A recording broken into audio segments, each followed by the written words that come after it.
आज हम सब ने डिसाइड किया था कि सारे टीचर्स जाके एसएससी चेयरमैन साहब से मिलेंगे और बताएंगे कि ऐसे ऐसे 2024 में इतनी सारी दिक्कतें हुई हैं, क्योंकि कई बार ऐसा लगता है कि ऊपर के लेवल तक चीज़ें पता हैं भी या नहीं हैं। और हम लोग लगभग 12 बजे से इस कोशिश में हैं कि चेयरमैन साहब से मिल पाएँ। उसके बाद पता चला कि वो संसद चले गए, लेट नाइट लौटेंगे, तो हमने कहा लेट नाइट तक हम इंतज़ार कर लेते हैं। और हमने देखा यहाँ ऑलरेडी 100 से भी ज़्यादा बच्चे आए हुए हैं और हर दिन 100-150 बच्चा आके अपना अपना सवाल पूछ रहा है। लेकिन क्या होता है ना कि जब 100-150 बच्चा आके ये सवाल पूछता है तो जवाब इग्नोर कर दिया जाता है। बट अगर वही 100-150 जो हर रोज़ आ रहा है वो एक साथ आके सवाल पूछे तो जवाब देना फिर मजबूरी बन जाएगा। अभी जो ये टाला जा रहा है कि चेयरमैन साहब आपसे नहीं मिल सकते, अंडर सेक्रेटरी साहब आपसे नहीं मिल सकते, ये भी आपसे नहीं मिल सकते, वो चीज़ फिर नहीं होगी। तो हम लोग तो अब इंतजार कर रहे हैं चेयरमैन साहब 7 बजे आएँ, 8 बजे आएँ, 9 बजे आएँ। हमने तो सोच लिया अब आए हैं तो मिल के ही घर लौटेंगे और जवाब लेकर ही घर लौटेंगे। तो आप सबसे भी यही गुजारिश है। आप सबसे भी यही गुजारिश है, हमारी तरह आप भी इंतज़ार कीजिएगा, 7-8 बजे तक यहीं रहिएगा। SSC CGO complex SSC head office के बाहर हम लोग आप लोगों का भी इंतज़ार कर रहे हैं। मैसेज क्लियर नहीं जा रहा है यार। आप बोलिए ना, सभी की चीज़ें बोलेंगे एक एक करके। नहीं, पूरा एक ही क्लियर करो ना पहले, फिर आगे लेके जाएंगे दोबारा से। चलो सीधा या तो मैसेज कन्वे करना तो बुलाओ। हाँ बोलो। हाँ, बाकी के नहीं बच्चे हो पाया दोनों। बाकी आप बोलो, बाकी के बच्चे दोनों आदमी वाले क्लियर। और नहीं लाइव नहीं है। तो यहाँ पर बहुत सारे बच्चे ऑलरेडी वेट कर रहे हैं और हमें और बच्चों के भी इंतज़ार रहेगा जिन जिन का 2024 का भी इश्यू है, साथ में 2025-26 के लिए भी जो रिफॉर्म्स चाहते हैं। और बहुत सारे रिफॉर्म्स हमने दिए भी हैं और वो रिफॉर्म्स के लिए आप लोग अपनी डिमांड रखोगे, क्योंकि आपकी डिमांड है, ये बच्चों की डिमांड है, बच्चों का मुद्दा है। तो बच्चे यहाँ पर हमारी तरह इंतजार, मतलब जब तक एसएससी चेयरमैन साहब से मीटिंग नहीं होगी तब तक हम भी और आप लोग भी सब एसएससी चेयरमैन साहब का इंतज़ार करेंगे।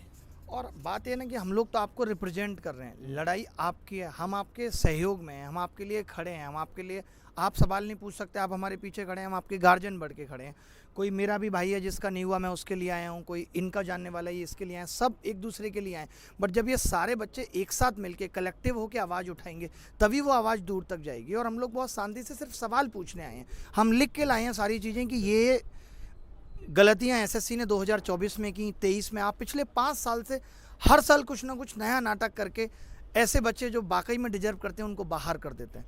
और ये कब तक चलता रहेगा, हम ये पूछना चाहते हैं, आपका इरादा कब तक है, ताकि बच्चों को बोल दें कि फिर आप तब तक पेपर ही मत दो, पहले इन्हीं के लोगों की भर्तियां हो जाने देते हैं, बाद में बच्चे जो पढ़ने वाले हैं वो सिलेक्शन लेंगे। रानी मैम आप कुछ कहेंगे?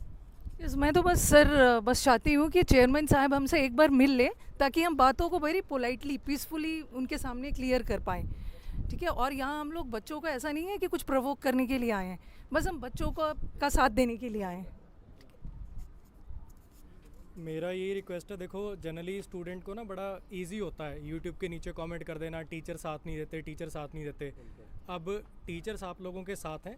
देखो मुहिम तो आपकी है, हमसे जो आप एक्सपेक्ट करते हो कि हम वीडियो से सपोर्ट करें, आपका ट्विटर कैंपेन से सपोर्ट करें, ग्राउंड पे अगर आप चाहते हो कि आप अगर 20 बच्चे आए हो तो हमारे साथ हमारा टीचर क्यों नहीं है, देख लो सब खड़े हैं। अब भी अगर आप लोग मतलब आप खुद के लिए खुद ही आवाज़ नहीं उठा सकते तो फिर देखो गलती आपकी है। फिर हमारी साइड से पूरी सपोर्ट है, अब आगे का काम आप लोगों को करना है। तो सभी लोग समझ गए होंगे सारी बातें, अब आपको स्टेप्स लेने हैं। कमेंट के साथ साथ आप खुद बताइए कि आपके लिए क्या बेहतर है क्या नहीं, और आप पर्सनली बताएंगे तो ज़्यादा बेहतर है, ठीक है। जून से जैसे पेपर शुरू हो जाएंगे, 2025 के सारे एग्ज़ाम लगातार पेपर होंगे, तो 2024 में जो गड़बड़ हुई हैं वो जून से 2025 का जो एग्ज़ाम का सिलसिला शुरू होगा एसएससी का, वो दोबारा ना हो। हम सबसे पहले उसके लिए रिफॉर्म चाहते हैं। तो जितने भी बच्चे तैयारी कर रहे हैं 2025 के लिए, 26 के लिए खुद को प्रिपेयर कर रहे हैं, वो एक बार जो है यूट्यूब पे, सोशल मीडिया पे भी, और अगर आपकी कोई जेन्युइन समस्या है तो आप यहाँ के भी टीचर्स के साथ में मिलकर जुड़ सकते हैं। धन्यवाद। और सबसे बड़ी चीज़ ये है कि जहाँ इतने सारे बच्चों के साथ गलत हुआ है, 1200-1400 से ज़्यादा वीडियो यूट्यूब पे हैं जहाँ बच्चा अलग अलग टीचर से जाके मिल रहा है। मैं खुद इतने पिछले दिनों में 1500 से ज़्यादा बच्चों से मिल चुका, और यहाँ आए हैं हम तो सब बड़े पोलाइट तरीके से बात भी कर रहे हैं, भले ही कुछ बात बन नहीं रही, क्योंकि इनको भी पता है कि चीज़ें तो ख़राब हुई हैं, ये भी ये बात मानते हैं कि चीज़ें ख़राब हुई हैं। बट आप ख़राब कब तक करते रहेंगे? हम आदत डाल लें इसी खराबी की और फिर आवाज़ ना उठाएं।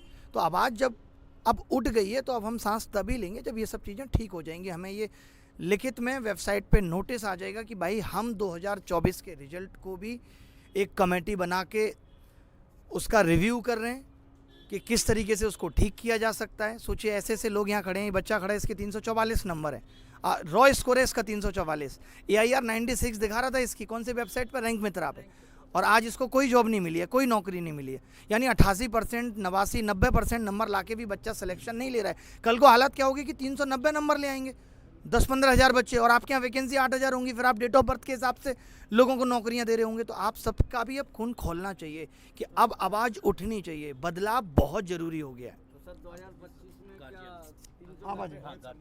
तो सर क्या जैसे 2025 में 390 नंबर से ज़्यादा लाना पड़ेंगे छात्र को, वही कहीं ऐसा तो नहीं है 300 410 या 400 लाना पड़े। जब 444 वाले का 96 रैंक है तो कितना बड़ा जोल है एसएससी में। सारे पद बेचे गए। मेरा भी बच्चा 10 साल से जर्नी कर रहा है, कभी 4 प्रश्न गलत, कभी 3 प्रश्न गलत। और अब मैं जो एसएससी से कहना चाहता हूँ, ये सब करना छोड़ दो, तो मैं भी ईश्वर के यहाँ जवाब देना है। सारे बच्चे दुखी हैं 2023 वाले से भी, 24 के प्रक्रिया से भी, और हम नहीं चाहते हैं कि 25 में भी उनके साथ में ऐसी कोई घटना हो।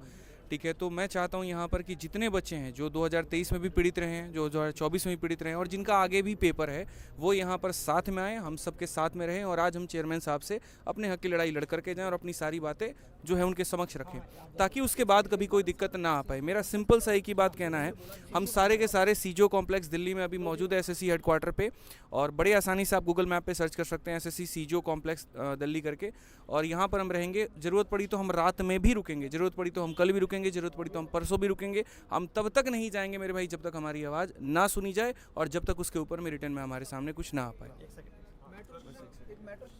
मैं बस इतनी बात कह रहा था ना, आप देखिए ना कि गलत कोई आज से नहीं, 2019 में नॉर्मलाइजेशन पे कितना बवाल हुआ कि 200 प्लस बच्चा नंबर ला रहा है, नहीं हुआ। 2023 में 4 क्वेश्चनों की लड़ाई कब से चल रही है, 1 साल एसएससी कोर्ट में रही, क्या एसएससी के कान में ये बात नहीं गई कि अब कभी आगे से गलत प्रश्न नहीं बनाने? आपने गलत प्रश्न जहाँ पहले 4 थे, उस 4 को आज 19 में बदल दिया। तो आपका तो जो करेज है वो बढ़ता जा रहा है और गलत करने के लिए। शायद आज हम इसलिए फिर लड़ रहे हैं कि 2023 में ये लड़ाई अगर सही से लड़ गई होती तो शायद 2024 में ये देखने को नहीं मिलता।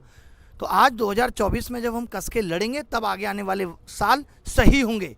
2-4 साल भी सही होंगे, वो तो फिर लड़ना पड़ेगा 4 साल बाद, फिर एसएससी भूल जाएगी अच्छा कुछ हुआ था, फिर गलत करना शुरू कर देगी। तो आप चिंता मत करो, बस आप सबको साथ देना है। जब हम आज यहाँ आपके लिए ज़मीन पर बैठे हैं सीजीओ कॉम्प्लेक्स के सामने, तो आपको भी आना है और आपको भी हमारी आवाज़ को बुलंद करना है। हमें मालूम है कि 2023 में भी हमें मालूम है कि 2023 में भी बहुत सारे इश्यूज चल रहे हैं। 24 वाले भी बच्चे बहुत ज़्यादा परेशान हैं। हम ग्राउंड लेवल पे जब जुड़े हैं बच्चों से, तो हमें मालूम है कि बहुत सारे लोग रो भी रहे हैं और मेंटली परेशान भी हैं, बहुत ज़्यादा अपसेट भी हैं। और हम नहीं चाहते कि आगे भी आने वाले टाइम में जितने भी स्टूडेंट अपीयर होंगे उनके साथ कुछ भी गड़बड़ हो। तो बेसिकली हम चाह रहे हैं कि शुरू से लेकर अंत तक जितने भी स्टूडेंट हैं वो इस चीज़ में सपोर्ट करें, क्योंकि आप सबके क्यूमुलेटिव सपोर्ट से ही सारी चीज़ें ठीक होंगी। प्रेजेंट की चीज़ें भी तभी ठीक होंगी और फ्यूचर की भी तभी ठीक होंगी जब आप सब मिलकर आएंगे इस चीज़ के लिए। Thank you. देखो भाई, बहुत ज़्यादा समय भी नहीं है, ये भी नहीं करना आप लोगों को कि हाँ अभी ये इन लोगों ने स्टार्ट करा है, ये लोग करते रहेंगे।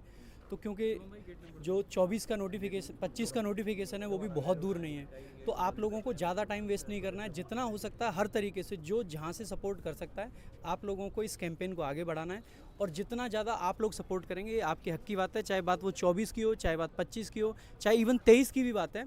तो सारी बातें, हाँ देखो कुछ लोग ऐसे भी हैं जिनकी 22 तक की बातें फंसी हुई हैं। तो ये सारी चीज़ें तभी होंगी जब एक बड़े लेवल पर सारा बच्चा जुड़ेगा। तो आप लोगों का जुड़ना बहुत ज़रूरी है, क्योंकि बहुत ज़्यादा समय आप लोगों के पास भी नहीं है और हम लोगों के पास भी नहीं है। और बाकी एक चीज़ और कहूँगा मैं कि जब तक ये सारे सुधार नहीं हो जाते हैं, यूट्यूब पर कोई क्लास आपको अटेंड नहीं करनी, और जो क्लास ले रहे हो एक बार उनको जम के सुना भी देना है कि आप बच्चों के लिए अल्टीमेटली कर क्या रहे हो। ये क्लास वाला तो कोई एक भी क्लास नहीं होनी चाहिए यूट्यूब पे, मतलब नहीं होनी चाहिए। अगर हम लोग यहाँ पे खड़े हैं तो आप बाकी टीचर्स को भी यहाँ पे खड़े रहना है, चाहे फेस दिखा के खड़े रहिए, चाहे फेस छुपा के खड़े रहिए। सभी लोग सेक्रीफाइस कर रहे हैं और इस चीज़ में सबको साथ देना ही पड़ेगा। देखो होता क्या है ना, वही हमने सभी लोग बोलते हैं ये कर दो वो कर दो, कोई भी रिजल्ट आए, रिजल्ट दिखाने से पहले ये बच्चों की क्वेरी आने लग जाती है, सर ये गड़बड़ी हो गई, सर ये गड़बड़ी हो गई, अब क्या करें। तो यहाँ पे जब हम आए, हम एक चीज़ को लेके नहीं आए कि हमें ये करना है। हमारे पास बहुत सारे मुद्दे हैं और हमें सभी पे काम करना है, क्योंकि ये एक साथ एक टीचर कोई मुद्दा उठाएगा उससे बात नहीं बनेगी। जब सारे लोग कलेक्टिवली सारे मुद्दे रखेंगे तभी कुछ हो सकता है। मुद्दा एक आप लेके चलो या 2 लेके चलो, उससे काम नहीं बनेगा। अब एसएससी में रिफॉर्म्स की बहुत ज़्यादा नीड है। हम देख रहे हैं 2022 से जब से चीज़ें हुई हैं, एसएससी ने डॉक्यूमेंट वेरिफिकेशन ही खत्म कर दिया। अब इनएलिजिबल कैंडिडेट्स भरे जा रहे हैं सिलेक्शन में, उसका क्या मतलब है? मतलब कोई ऐसी रिक्रूटमेंट एजेंसी मुझे दिखा दो जिसमें डॉक्यूमेंट वेरिफिकेशन होने से पहले रिजल्ट आ जाता है और कोई रेटिंग लिस्ट भी नहीं है। तो ऐसे बहुत सारे मुद्दे हैं। मैं ये नहीं कह रहा कि एक मुद्दे की बात चल रही है यहाँ पे, आपका कोई अपना पर्सनल मुद्दा हो सकता है, विदहेल्ड को लेकर मुद्दा हो सकता है, कीबोर्ड की खराबी की वजह से मुद्दा हो सकता है, स्क्रीन ब्लैंक होने के मुद्दा हो सकता है, रॉन्ग क्वेश्चंस का मुद्दा हो सकता है। मुद्दे हद से ज़्यादा हैं और अब पानी सर से ऊपर जा चुका है। तभी आपको लग रहा है कि जो टीचर्स आए हैं, ऐसा नहीं है कि एक चीज़ को लेकर आगे सारे के सारे टीचर्स, जब सब बिल्कुल परेशान हो चुके हैं कि यार कुछ बचा ही नहीं है। हम लोगों ने हर तरीके से ट्राई कर लिया, हमने ट्विटर कैंपेन कर लिया, ग्रेवेंस कर लिया, लेकिन किसी का कोई मतलब ही नहीं है, क्योंकि किसी को कोई इस चीज़ से फर्क ही नहीं पड़ता है। और आज से ट्विटर कैंपेन बहुत अच्छे लेवल पे चल रहा है। आज का ट्विटर कैंपेन ट्रेंडिंग पर है, लेकिन 2 पर भी, मतलब पहला तो खैर अप्रैल फुल वाला था, वो तो ऑब्वियस है, वो रहेगा ही रहेगा, वो ऑल ओवर वर्ल्ड सेलिब्रेट किया जाता है। लेकिन आज पूरे ट्विटर में 2 नंबर 3 नंबर हमारा ही हैशटैग ट्रेंड हो रहा है, और उसके बाद भी यहाँ पर अगर एसएससी की तरफ से कोई नोटिस नहीं आ रहा है तो समझ लो ये ठेहल है। ठीक है, आकर के सही करना पड़ेगा, और बाकी ये आपका अपना मेरे भाई लड़ाई है, और आपके ही वजह से ये हो पाएगा। हम टीचर्स हैं यहाँ पर, हम आपकी वजह से हैं, और आप जब आएंगे तभी जाकर के मुद्दा आगे बढ़ पाएगा। ठीक है, हम बता सकते हैं, हम बोल सकते हैं, लेकिन लड़ाई आपकी है, ध्यान रखिए इस बात का। हाँ। देखो भाई, आप में से जितने भी बच्चे एसएससी के एग्ज़ाम देते हैं या देने वाले हैं, आप लोग अपनी सारी परेशानी ना हमें यूट्यूब पे कमेंट पे बताते हैं, पर परेशानी उस तक पहुंचनी चाहिए जो सॉल्व कर पाए। बिल्कुल। हम यहाँ पर ना आपके साथ खड़े हैं।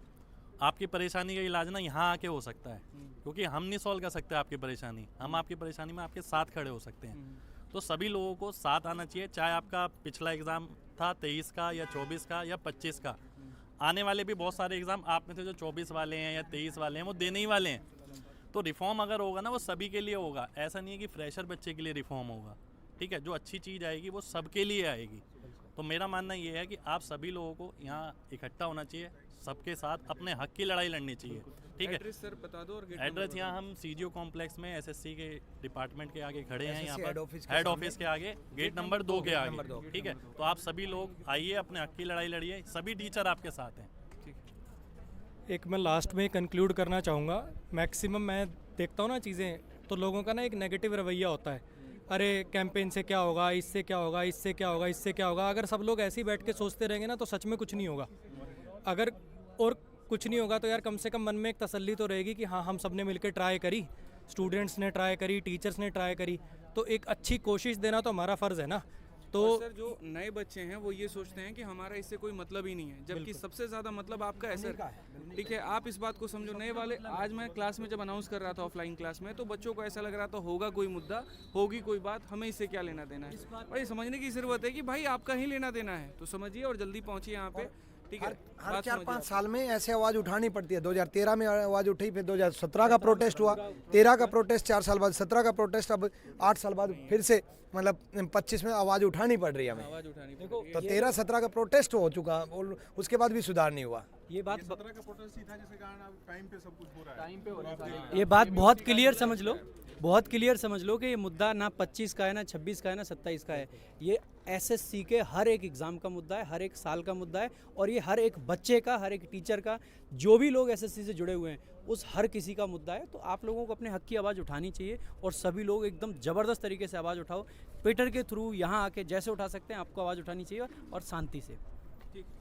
एक लास्ट में एक चीज़ और बोलना चाहूँगा, जितने भी लोगों को 2024 से जॉब मिली है, हम ये बिल्कुल नहीं कह रहे कि वो डिज़र्विंग नहीं है, लेकिन ये ज़रूर कह रहे हैं कि बहुत सारे बच्चे और भी थे जो डिज़र्विंग है, और उनको हाँ, जैसे 344 वाला जो केस है या और भी केसेस हैं, इधर आइए आप। तो आप ये मत सोचो कि जिनको जॉब मिल गई है वो सब ऐसे सोचे कि भाई वो डिज़र्विंग नहीं है। डिज़र्विंग हैं आप भी, लेकिन और भी बहुत सारे लोग डिज़र्विंग जो हैं उनका नंबर नहीं है इसमें। बिल्कुल बिल्कुल, बहुत सारे लोगों की जो रैंक है वो बल्कि और ज़्यादा ख़राब हो गई है, उनको और अच्छा मिलना चाहिए था। तो ये बहुत एक इम्पॉर्टेंट पॉइंट है, मैं रखना चाह रहा था। और ये बता दो उनका लास्ट अटेम्प्ट था, ये भी बता दो। लाभ आप बताओ, बोलो। आप सारे भी आओ जल्दी। मेरा नाम योगेश चौहान है। मेरा टेंटेटिव में रो स्कोर 344 था, जो कि मेरा फाइनल में 348 हो गया था। देन नॉर्मलाइजेशन में मेरा स्कोर 346 हो गया। मेरा ये लास्ट अटैम्प्ट था। मैंने लेवल 6 एंड लेवल 7 की पोस्ट भरी हुई थी, और मेरे को अंदाज़ा भी नहीं था। मेरा UR 96 रैंक कर रहा था रैंक मित्रा के हिसाब से, जो कि वेरीफाइड डाटा है जो ज़्यादातर होता है, और जो ओवरऑल रैंक थी वो 66 रैंक कर रही थी। और मुझे लग रहा था कि कुछ ना कुछ तो डेफिनेटली मिल जाएगा अगर थोड़ा बहुत भी हेर फेर होता है, पर मुझे कुछ भी नहीं मिला है। अब मैं ये सोच रहा हूँ कि मैं किसको जाके बोलूँ कि मैं इतना अच्छा अटेम्प्ट करके अब इससे अच्छा क्या कर सकते हैं, मैं तो ये जानना चाहता हूँ। या आगे जो तैयारी कर रहे हैं वो फिर तो आगे ये सोच के चलें कि 360 370 ही है जो शायद उसमें भी शायद रहेगा कि वो आपको पोस्ट दिला सकता है। आज मैं खड़ा हूँ, कल आप भी खड़े हो सकते हैं। ये ऐसी चीज़ है कि तो इनके जैसे और भी बहुत सारे डिजर्विंग कैंडिडेट्स हैं जो प्रेजेंट हैं, लेकिन यहाँ प्रेजेंट नहीं है, तो यहाँ प्रेजेंट होंगे तो ज़्यादा अच्छे से समझ में आएगी ये चीज़। मैं बस एक बार यही है कि जो टाइमिंग है वो शाम को 7 से 8 का टाइमिंग दिया हुआ है, तो कोशिश यही होगी कि आप लोग जितना जल्दी यहाँ पर सीजीओ कॉम्प्लेक्स पर पहुँच सके उतना जल्दी पहुँचिए। अगर किसी को मेट्रो से आना है तो JLN मेट्रो स्टेशन है जिसका गेट नंबर 4 है, आप लोग वहाँ पहुँचिए। सीजीओ कॉम्प्लेक्स में सारी टीम यहाँ पर आपके साथ है।